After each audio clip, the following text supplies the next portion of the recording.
hari ini patut kita bersyukur kepada Tuhan, sebab Tuhan baik, sangat baik dalam kehidupan kita, sehingga di hari Minggu ini lagi Tuhan boleh pertemukan kita semua ada di Ka'bahnya Tuhan, untuk kita memuji, memuliakan Tuhan yang selalu menyertai, memelihara kehidupan kita. Puji Tuhan. Dan atas nama Bapak Gembala, Ibu Gembala, seluruh sidang jemaat Tuhan yang ada, mengucapkan selamat datang kepada tamu yang ada, ya, dari Tombatu mungkin. Selamat datang, selamat beribadah. Dan kepada seluruh sidang jemaat Tuhan, selamat kita memuji, memuliakan nama Tuhan. Mari fokus kita pagi hari ini, pusat pemikiran kita pagi hari ini, kita tunjukkan hanya kepada Tuhan. Karena kalau kita datang memikirkan perkara-perkara yang di rumah, pikir ini dan pikir itu, kita tidak fokus memuji Tuhan, maka orang pulang sebentar, bagaimana orang datang, begitu juga orang mau pulang. Jadi saya menghimbau pagi hari ini, mari orang fokus beribadah kepada Tuhan. Hormati kekudusan Tuhan pagi hari ini, agar kehidupan kita diberkati oleh Tuhan. Puji Tuhan, kita akan mulaikan ibadah kita pagi hari ini. Haleluya, haleluya, haleluya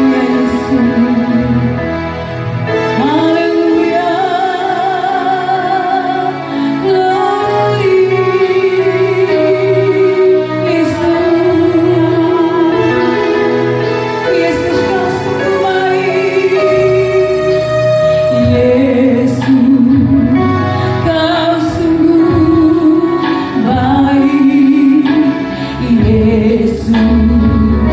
Kau sungguh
Cinta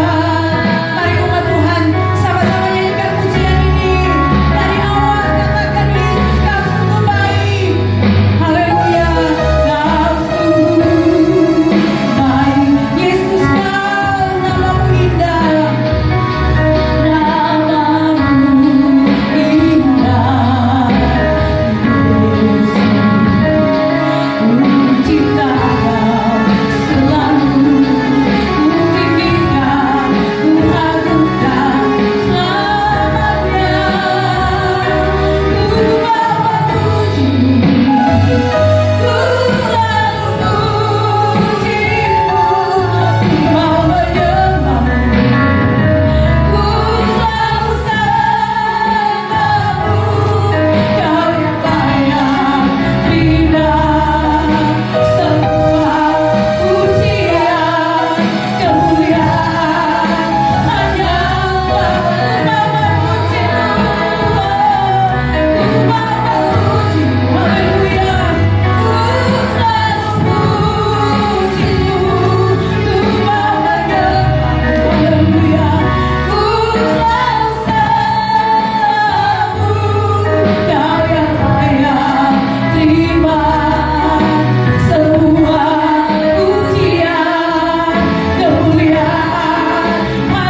Terima kasih Tuhan. Bapa yang selalu kami panggil di dalam nama Tuhan Yesus, Tuhan dan Juru Selamat dan kekasih kami. Kalau pada siang hari ini kami boleh ada di tempat ini Tuhan, ini semua hanya karena mujizat Tuhan, ini semua hanya karena kemurahan Tuhan. Itu sebabnya Tuhan Yesus kami datang di tempat ini Tuhan. Tuhan kami rindu Tuhan, kami mau menyenangkan hati. Amin. Tuhan untuk semua.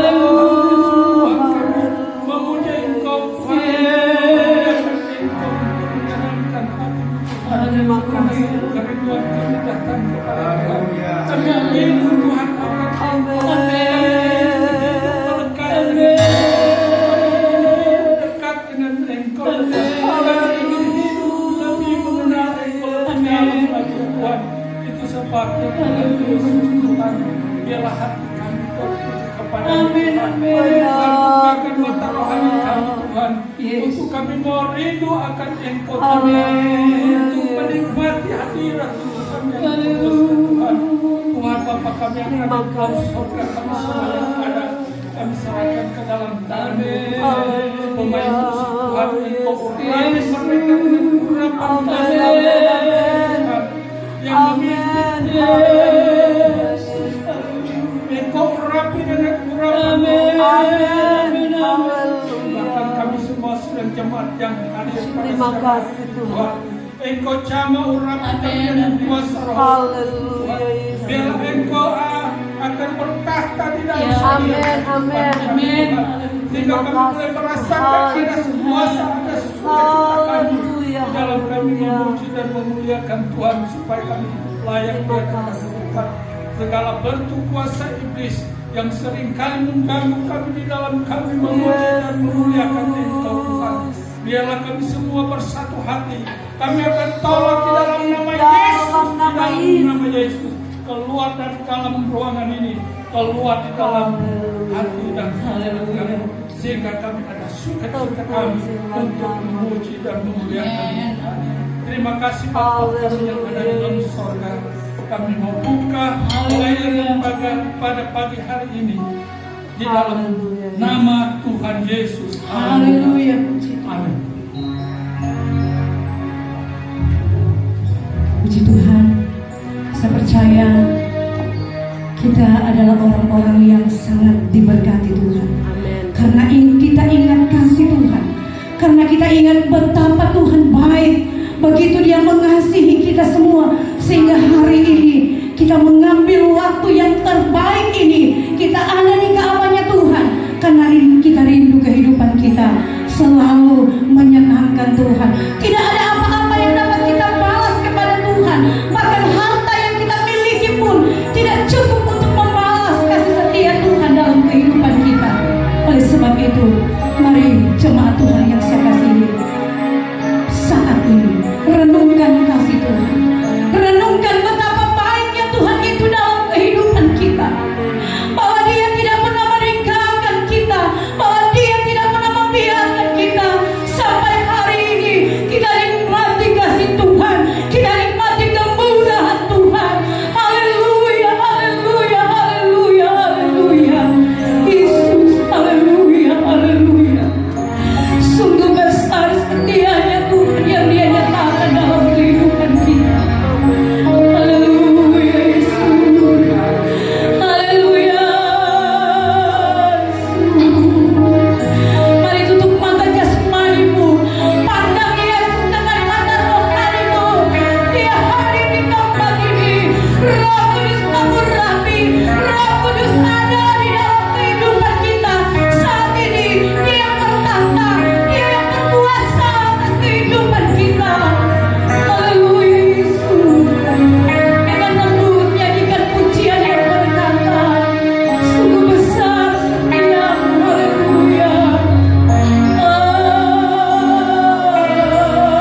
tambahkan setiap bebanmu, tanggalkan segenap kesusahanmu, fokus kepada Dia, bernyanyi bagi Dia, bersyukur sebab Dia baik dalam kehidupan kita. Haleluya, bernyanyilah bagi Tuhan. Amin. Amin, haleluya. Haleluya. Amin.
yang ada, percaya bahwa di setiap hari, dalam setiap perencanaan apapun itu, selalu ada Yesus, selalu ada Tuhan. Tetap setia kepada Tuhan. Ya, saya dalam kesempatan ini mengajak keluarga ini cuma dekat dengan gereja. Ya, mari setia kepada Tuhan, setia beribadah, setia berdoa, maka janji Tuhan terus memberkati, berlimpah-limpah, bahkan berlaksa-laksa. Tuhan nyatakan keberkatannya atas kehidupan orang semua. Puji Tuhan, saatnya kita akan siapkan kehidupan kita untuk dengarkan firman Tuhan. Mari kita mau fokus kepada Dia saat ini. Haleluya Yesus. Kita berdiri semua. Kita mau siapkan hati kita untuk diisi dengan firman Tuhan. Haleluya Yesus. Haleluya. Haleluya Yesus. Oh,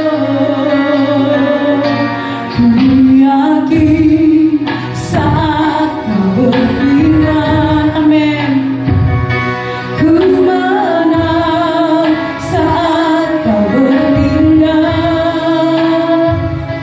Hidupku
Tuhan kami. Engkau Allah yang menolong kami. Engkau Allah yang sanggup memulihkan setiap kehidupan kami. Kami sudah memuji, memuliakan serta mengagungkan Engkau. Saatnya Tuhan untuk kami kembali menerima kebenaran firman-Mu.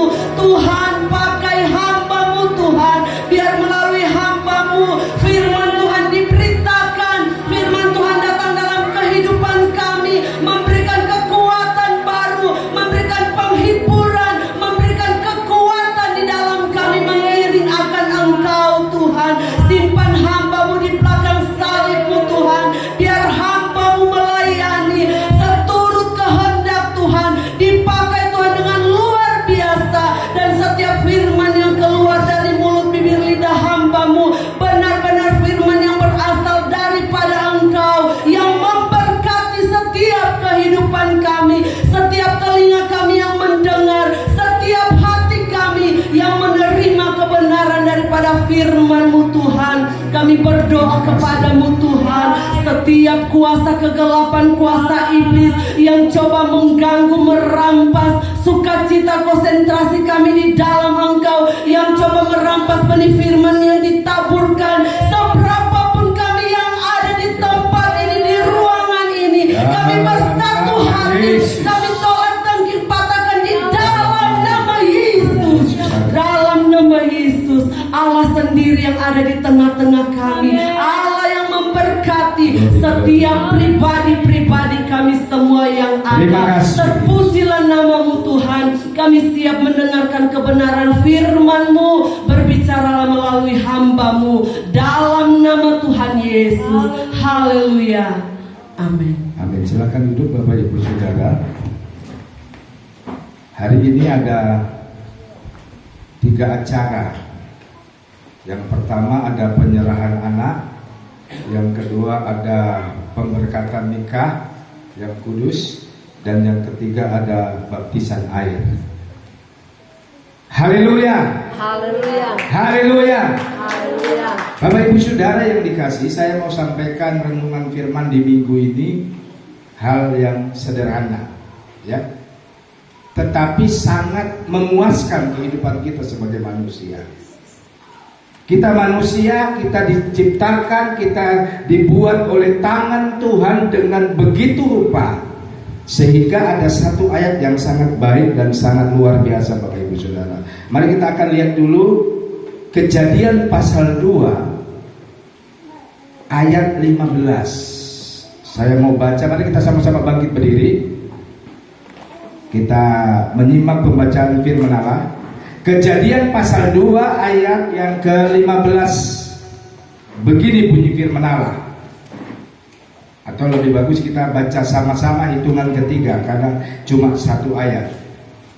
Kejadian 2 ayat yang ke-15. 1, 2, 3. Tuhan Allah mengambil manusia itu dan menempatkannya dalam Taman Eden untuk mengusahakan dan memelihara taman itu. Silakan duduk. Bapak Ibu Saudara yang dikasihi dan diberkati Tuhan, nenek moyang saya dan saudara adalah manusia pertama dan sangat beruntung. Kenapa saya katakan manusia pertama dan sangat beruntung, saudara? Karena Allah kita itu, Bapa, pada waktu itu begitu penuh dengan cinta, penuh dengan kasih. Manusia pertama dikatakan sangat jelas di dalam ayat yang ke-15 tadi.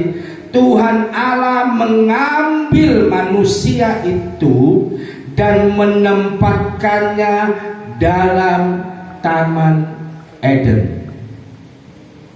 Saudara tahu siapa di sini yang pernah ke Taman Eden? Gak pernah ya? Tapi minimal bisa merasakan bahwa di Taman Eden itu adalah satu taman yang Alkitab katakan penuh dengan kelimpahan. Apa saja yang mau dinikmati manusia pada waktu itu, Adam dan Hawa, semua bisa dia nikmati. Kurang baik apa lagi Tuhan itu? Tapi sayangnya saudara, dalam begitu kelimpahannya, Adam dan Hawa masih juga menyeleweng, berbuat dosa. Ya, dosa itu dalam bahasa teologinya hamartia. Jadi kalau kita sekolah teologi, kalau belajar tentang hamartia itu berarti belajar tentang dosa. Dosa itu sesuatu yang meleset. Umpamanya saya sudah Tuhan punya tujuan dalam hidup saya untuk saya keluar lewat pintu itu, lalu saya meleset, saya lewat pintu sana. Itu sudah merupakan sebuah dosa. Nah, Bapak Ibu Saudara yang dikasihi, Allah membuat kita, Allah menciptakan kita manusia itu punya tujuan. Amin. Ada manusia hidup tidak ada tujuan, saudara? Semua ada. Kalau dia seorang ibu, dia punya tujuan, dia membesarkan anaknya, dan satu ketika anaknya itu akan bersekolah dan menjadi orang yang berhasil dalam pendidikannya. Kira-kira itu sebuah tujuan, sebuah arah, sebuah fokus. Allah dalam hidup kita juga punya tujuan. Tujuan Allah menempatkan manusia pertama Adam dan Hawa di Taman Eden. Tujuannya ada 3M, saudara. Saya tulis di sini. Ya, Allah punya tujuan menaruh Adam dan Hawa di Taman Eden itu. Yang pertama, yang pertama, Tuhan sendiri yang menempatkan, menaruh. Saya tanya saudara, kalau Tuhan yang taruh, Tuhan yang meletakkan, umpama ini handphone ini ditaruh di sini, kira-kira aman gak saudara? Aman. Kalau Allah yang menaruh itu adalah Allah yang selalu menaruh dalam kehidupan kita orang percaya tempat yang aman, nyaman. Saking nyamannya lupa diri. Ini yang pertama. Tujuan Allah bagi kita orang percaya, kenapa Allah menebus dosa kita, kenapa Allah menghapus dosa kita, tujuannya Allah mau tempatkan kita di satu tempat yang penuh berkat, penuh kasih, penuh kemurahan dan penuh kelimpahan. Ini tujuan yang pertama. Tujuan Allah selalu menempatkan kita di tempat yang paling baik. Yang kedua, secara cepat saudara, di sini saya tulis tujuan Allah itu terhadap diri kita orang percaya. Dikatakan di sini saya tulis orang percaya itu harus mengusahakan. Ya, berarti kalau jadi manusia, selain Tuhan sudah tempatkan kita di tempat yang paling baik, yang kedua, kita punya tujuan Tuhan, yaitu kita harus berusaha, mengusahakan. Kira-kira kalau di Taman Eden ada pohon-pohon yang tidak rapi, Adam dan Hawa harus merapikannya, harus bekerja.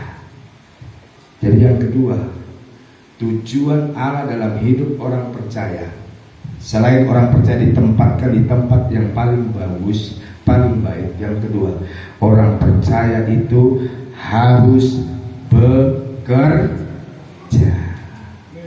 Siapa di sini yang pengangguran angkat tangan? Tidak ada toh? Semua kerja.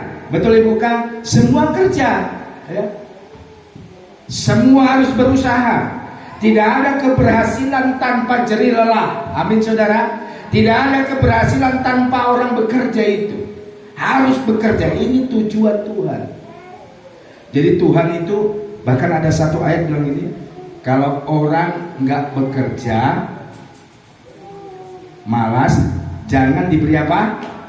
Makan. Rasain dulu. Ya, rasain dulu. Allah itu buat kita sebagai orang percaya, dia punya tujuan. Tujuannya supaya orang percaya itu harus bekerja. Di dalam kitab Roma 8 ayat yang ke-28 apa?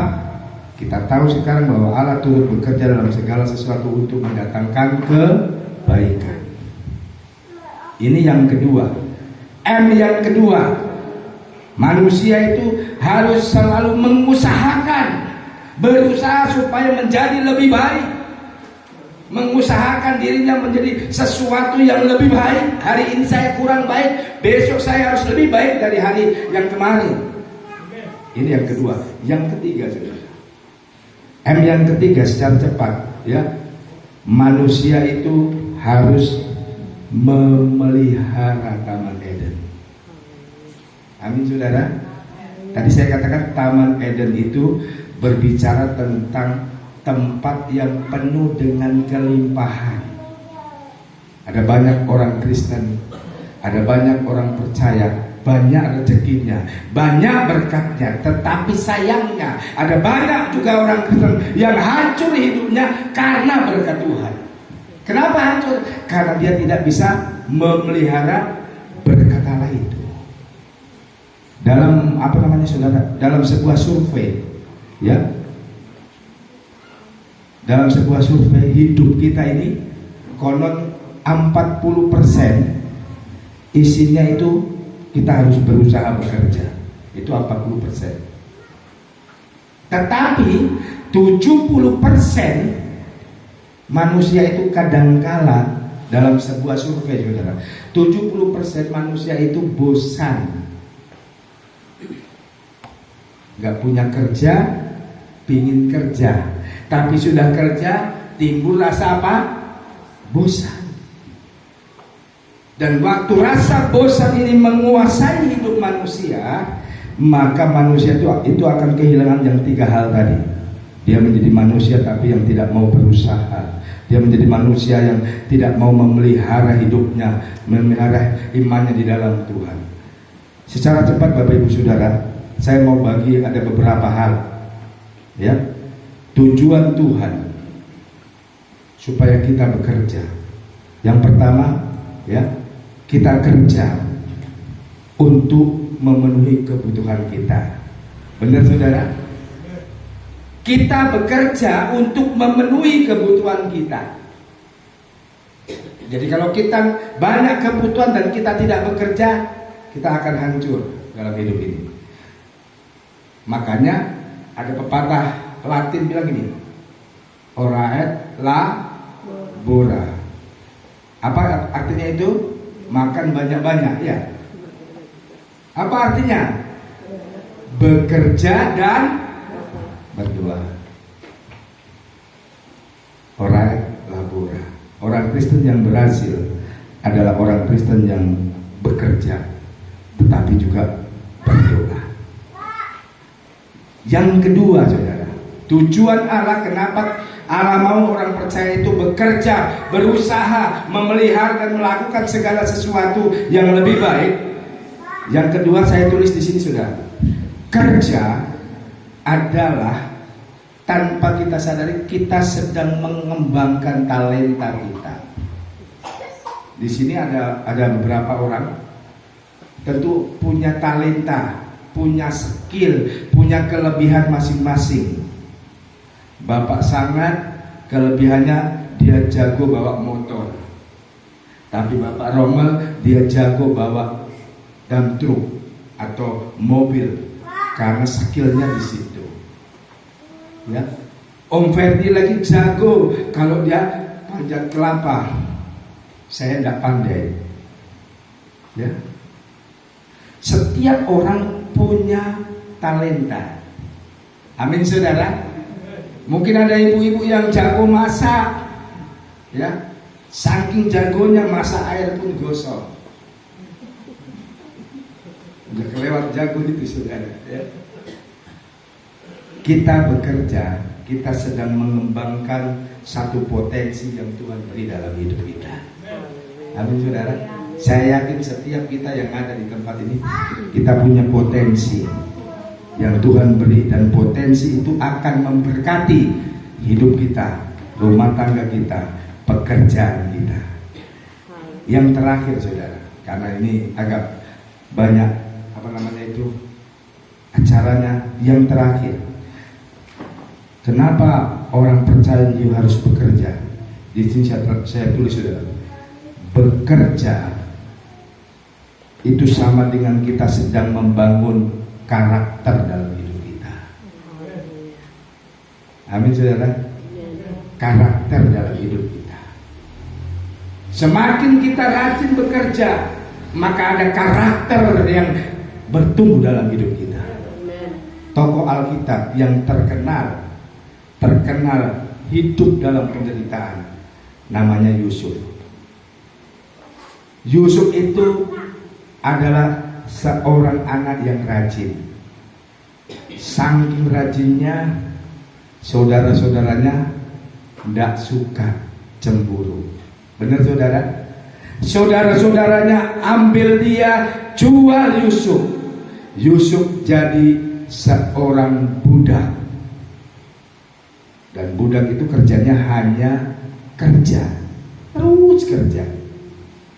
Tapi Yusuf waktu dia jadi budak Potifar, dia menjadi seorang budak yang berhasil. Amin, saudara.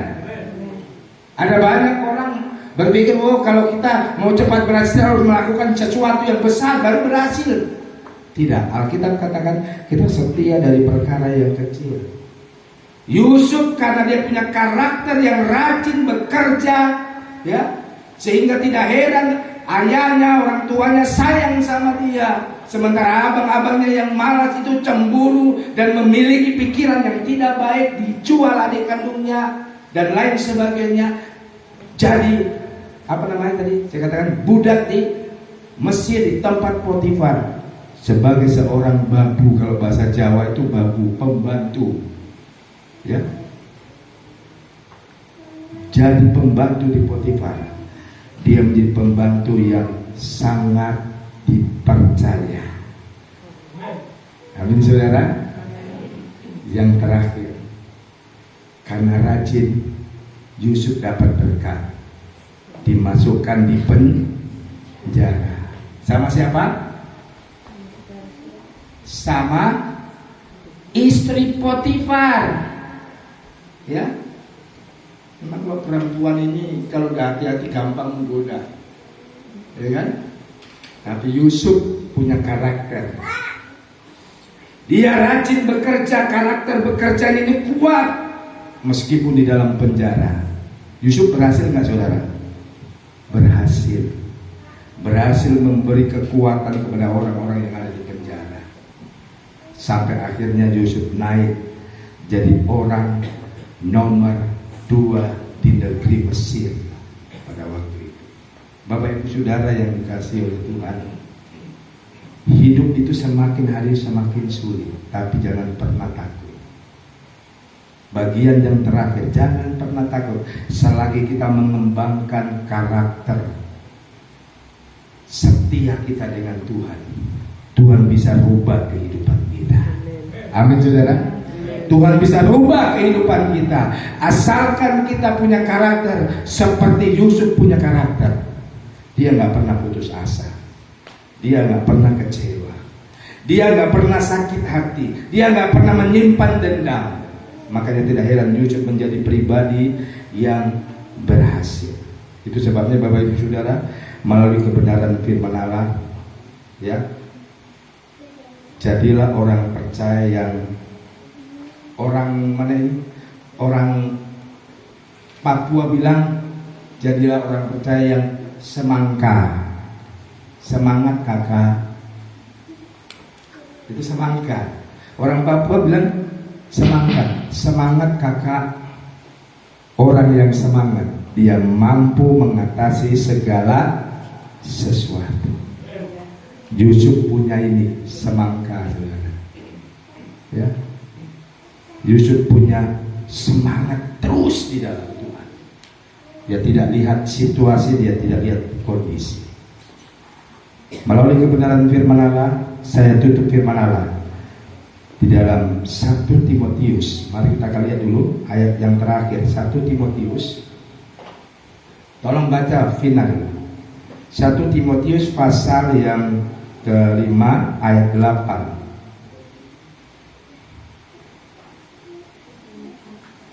1 Timotius 5 ayat 8. Cepat, anak pendeta harus cepat. 1 Timotius 5 ayat yang ke-8. Tetapi jika ada seorang yang tidak memeliharakan sanak saudaranya, apalagi seisi rumahnya, orang itu murtad dan lebih buruk dari orang yang tidak beriman. Bayangin nih saudara, di dalam 1 Timotius 5 tadi ayat yang ke-8, tetapi jika ada seorang yang tidak memeliharakan sanak saudaranya, apalagi seisi rumahnya, orang itu murtad dan lebih buruk dari orang yang tidak beriman. Yusuf, ini yang dilakukan oleh Yusuf. Yusuf tadi saya katakan dia tidak dendam, dia tidak sakit hati sama saudaranya. Tapi Yusuf menyelamatkan. Yusuf memelihara saudaranya. Yusuf memelihara saudaranya bukan karena dia cari nama. Jawabannya satu, dia tidak mau dikategorikan orang yang hidup jauh dari Tuhan. Yang Alkitab katakan dalam bahasa 1 Timotius tadi memakai kata murtad. Ya, Yusuf tidak mau. Yusuf mau dia selalu memelihara saudaranya karena dia mau hidupnya selalu menjadi berkat buat nama Tuhan. Segala puji dikembalikan buat Tuhan. Kita akan langsung masuk di acara yang kedua, acara penyerahan anak. Tolong bawa bangku di depan 2 nih. Atau satu Jo. Ya 2, satu kali aja, 2 nanti sekali aja. Yesus.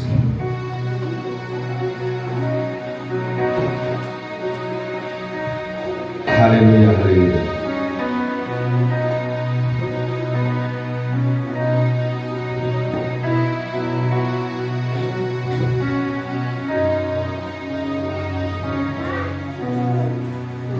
Mari keluarga Paendong Yakub,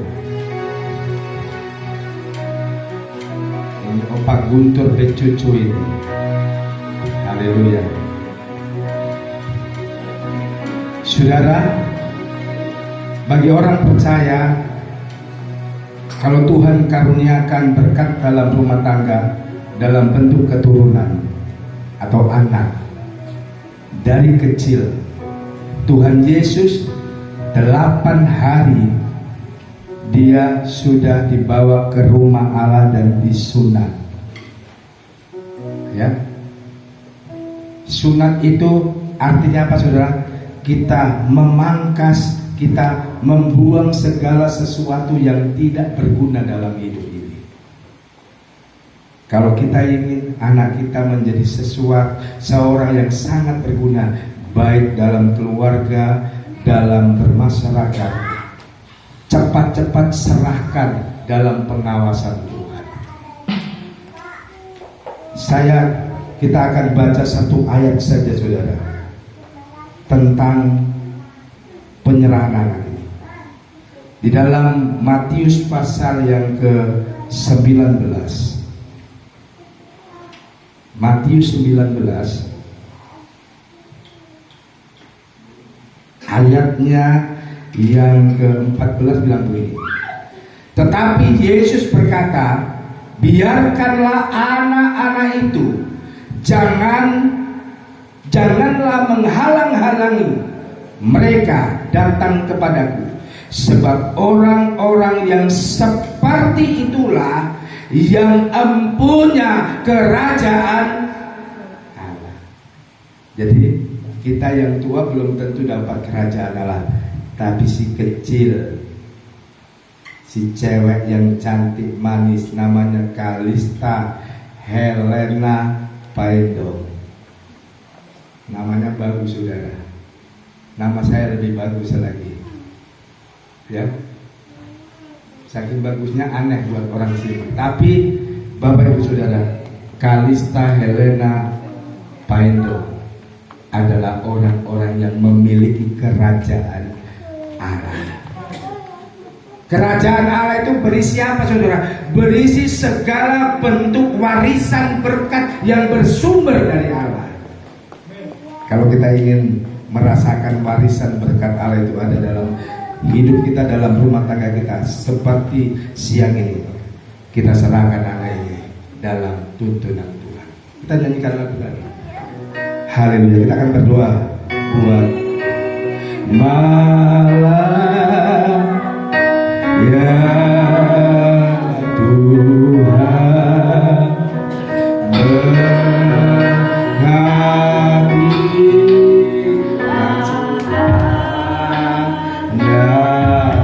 Mari kita sama-sama bangkit berdiri. Terimalah glory glory ya Tuhan.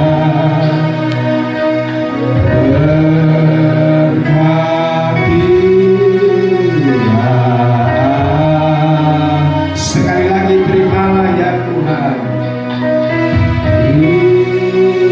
Terimalah, haleluya.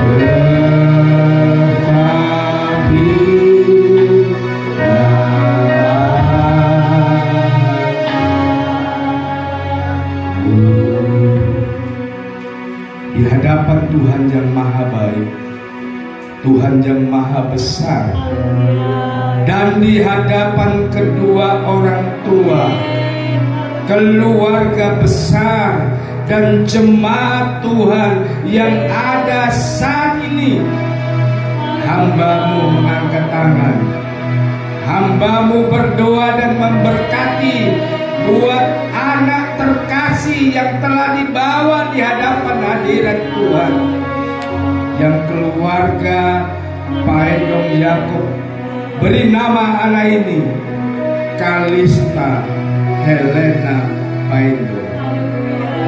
Mulai saat nama ini hamba-Mu sebut di hadapan hadirat Tuhan, saat ini pintu langit terbuka, surga terbuka, dan Engkau memberkati anak kami ini Kalista ini Tuhan.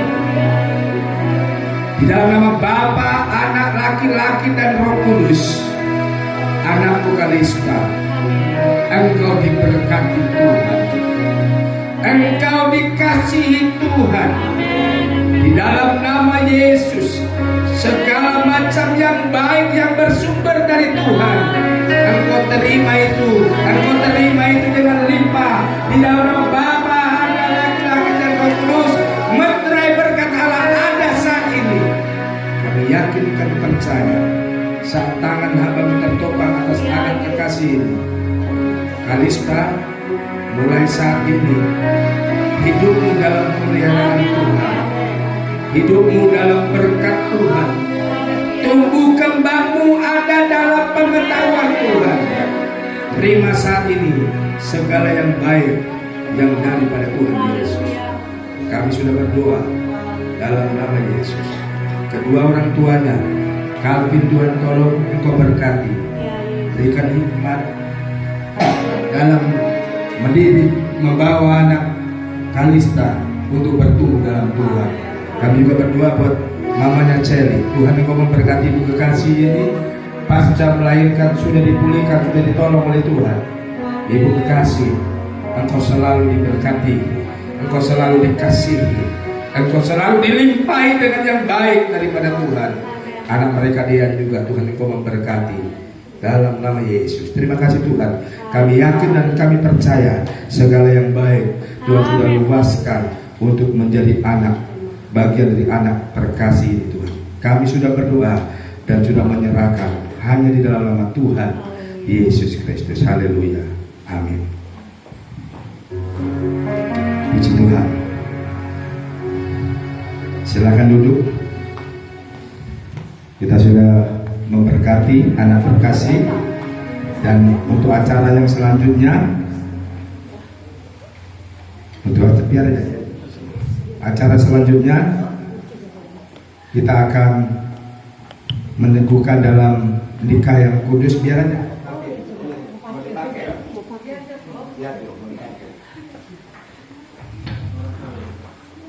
Sebelum acara peneguhan nikah yang kudus, saya selaku gembala hamba Tuhan, saya bertanya, sudah cukup semuanya persyaratannya?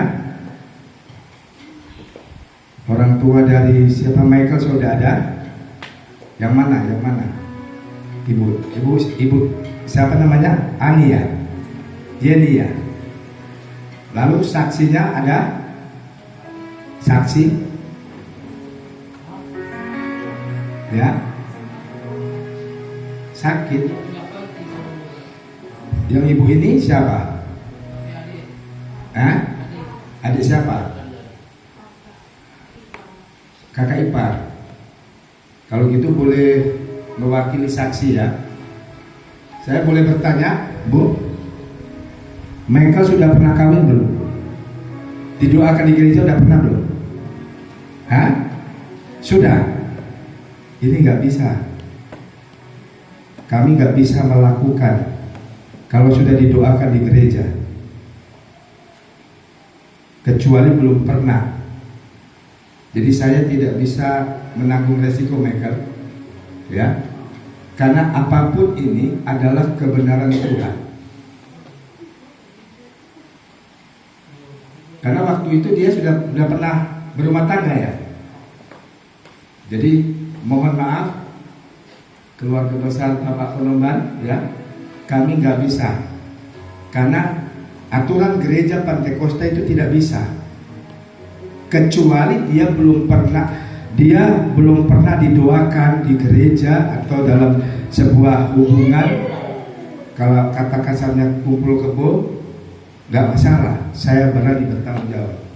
Tapi ini sudah pernah, nggak bisa Michael. Ya, sudah pernah didoakan di gereja. Ya, sudah pernah kan Bu? Ibu bilang. Jadi dengan sangat terpaksa saya sebagai hamba Tuhan, hati saya suka karena mereka mau yang terbaik. Tetapi aturan gereja kami, gereja Pantekosta di Indonesia tidak memperbolehkan itu. Jadi mohon maaf Michael, mohon maaf terlebih dahulu keluarga besar Ibu Penomban, Bapak Penomban, ya, kami sebagai hamba Tuhan, kami nggak bisa. Kami sudah siapkan itu.